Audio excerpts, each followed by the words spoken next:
স্বাগত ডিবিসি সংবাদে। আপনাদের সাথে আছি আমি সুনন্দা রায়চৌধুরী। এবার জানাবো খবরের বিস্তারিত। আওয়ামী লীগ সন্ত্রাসী সংগঠন হিসেবে নিষিদ্ধ করা সহ ৩ দফা দাবিতে আজ সারা দেশে গণজামায়াত কর্মসূচি ডাক দিয়েছে জাতীয় নাগরিক পার্টি। কেন্দ্রীয়ভাবে বিকেল ৩টায় রাজধানীর শাহবাগ মোড়ে হবে মূল আয়োজন। পার্টির অন্যতম নেতা হাসনাত আব্দুল্লাহ এই কর্মসূচির ঘোষণা দিয়েছেন। এই ঘোষণায় শনিবার সকাল থেকেই শাহবাগ মোড়ে হেফাজতে ইসলামের কিছু কর্মী ও সাধারণ মানুষ অবস্থান নিয়েছে। শাহবাগ মোড়ে সকল যান চলাচল বন্ধ রয়েছে, তবে অ্যাম্বুলেন্সগুলো ছেড়ে দিচ্ছেন আন্দোলনকারীরা। মোতায়েন করা হয়েছে অতিরিক্ত পুলিশ। বেলা বাড়ার সাথে সাথে শাহবাগে আন্দোলনকারীদের সংখ্যা বাড়বে বলছেন আন্দোলনকারীরা। আওয়ামী লীগ হলো একটা স্বৈরাচারী সরকার।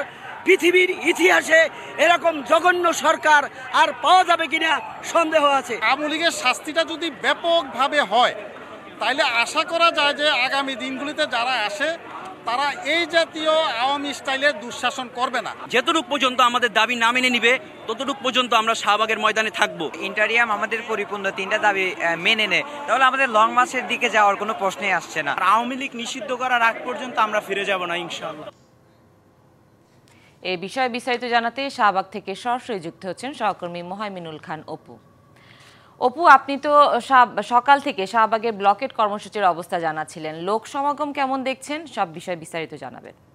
সকাল থেকে আমরা শাহবাগ গিয়েছিলাম। এখন পর্যন্ত সকাল থেকে যে লোক সমাগম ছিল তার থেকে কিছুটা লোক সমাগম বেড়েছে। যেহেতু এই সমাবেশটি বিকাল 3টায় অনুষ্ঠিত হওয়ার কথা রয়েছে, সেক্ষেত্রে ধারণা করা যাচ্ছে যে দুপুর 2টার পরপরই তাদের লোক সমাগম বাড়বে।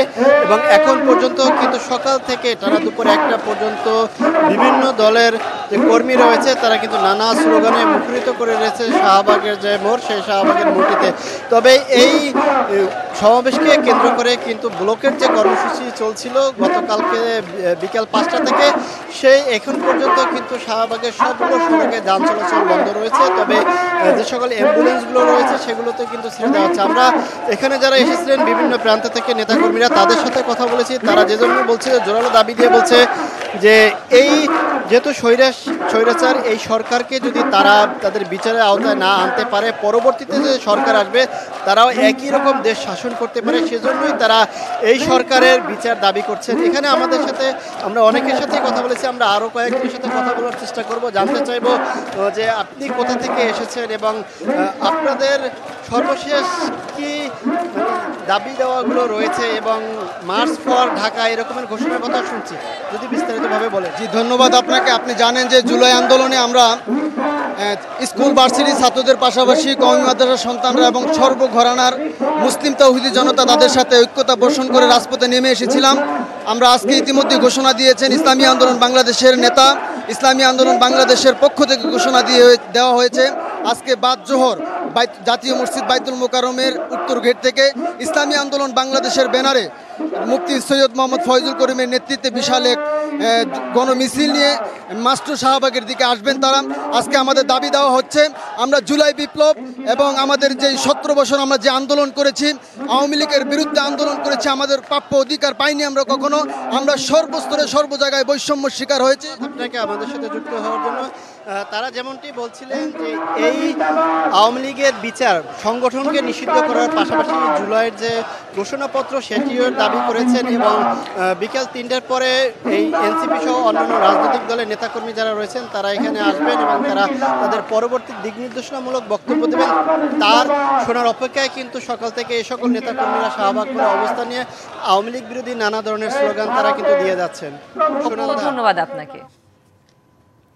সাবেক রাষ্ট্রপতি আব্দুল হামিদের দেশ ত্যাগে জড়িত কাউকে ছাড় নয়, তদন্ত প্রতিবেদন পেলেই দোষীদের বিরুদ্ধে ব্যবস্থা নেওয়া হবে বলে হুঁশিয়ারি দিলেন স্বরাষ্ট্র উপদেষ্টা অবসরপ্রাপ্ত লেফটেন্যান্ট জেনারেল মোহাম্মদ জাহাঙ্গীর আলম চৌধুরী। সকালে হযরত শাহজালাল আন্তর্জাতিক বিমানবন্দর পরিদর্শন শেষে তিনি এসব কথা বলেন। আব্দুল হামিদের বিষয় এসবি থেকে মন্ত্রণালয়ের কোনো নিষেধাজ্ঞার কাগজ পাঠিয়েছে কিনা তা জানা নেই বলেও জানান স্বরাষ্ট্র উপদেষ্টা। এ বিষয়টি খতিয়ে দেখা হচ্ছে, তদন্ত প্রতিবেদনে কারো গাফিলতি পেলে ব্যবস্থা নেওয়া হবে বলেও জানান তিনি।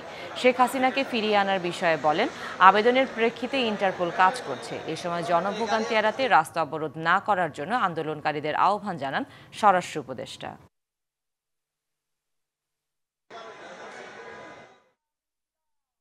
আমাদের কাছে এরকম কোনো নিষেধাজ্ঞা পাঠাইছে কিনা আমি জানি না। একটা ইনকোয়ারি কমিটি করা হয়েছে, ইনকোয়ারি কমিটিতে মনে হয় 3 দিন কার্য দিবসের ভিতরে মানে তাদের রিপোর্টটা সাবমিট করতে বলা হয়েছে এবং ওই রিপোর্ট সাবমিট করার পরেই যারা এটার জন্য দোষী তাদের এগেইনস্টে আইনানুগ ব্যবস্থা নেওয়া হবে। সুন্দরবন পশ্চিম বিভাগের সাতক্ষীরা রেঞ্জের মান্দারবাড়ি টহল ফাঁড়ি এলাকা দিয়ে ৭৮ জনকে পুশিন করেছে ভারতীয় সীমান্ত রক্ষাকারী বাহিনী বিএসএফ।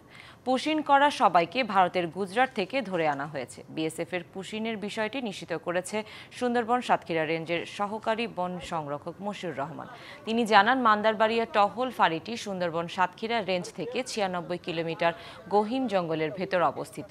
বিএসএফ সীমান্তের মাদার নদী পাড়ি দিয়ে প্রথমে ৫৩ জনকে পুশিন করে, পরে আবার ২৫ জনকে রেখে যায় বন বিভাগের মান্দারবাড়িয়া টহল ফাঁড়িতে। সাতক্ষীরা রেঞ্জের বুড়ি গোয়ালিনী স্টেশন কর্মকর্তা জিয়াউর রহমান জানান, সকালে মশিউর রহমান সহ একটি টিম মান্দারবাড়িয়া গিয়েছে। তারা ফিরে এলে বিস্তারিত জানা যাবে। সংবাদ এই ছিল এখনকার মতো। ডিবিসি নিউজের সংবাদগুলো পড়তে ভিজিট করুন dbcnews.tv আর ভিজিট করুন ডিবিসি নিউজের ফেসবুক পেজ এবং ইউটিউব চ্যানেল। সাথেই থাকুন।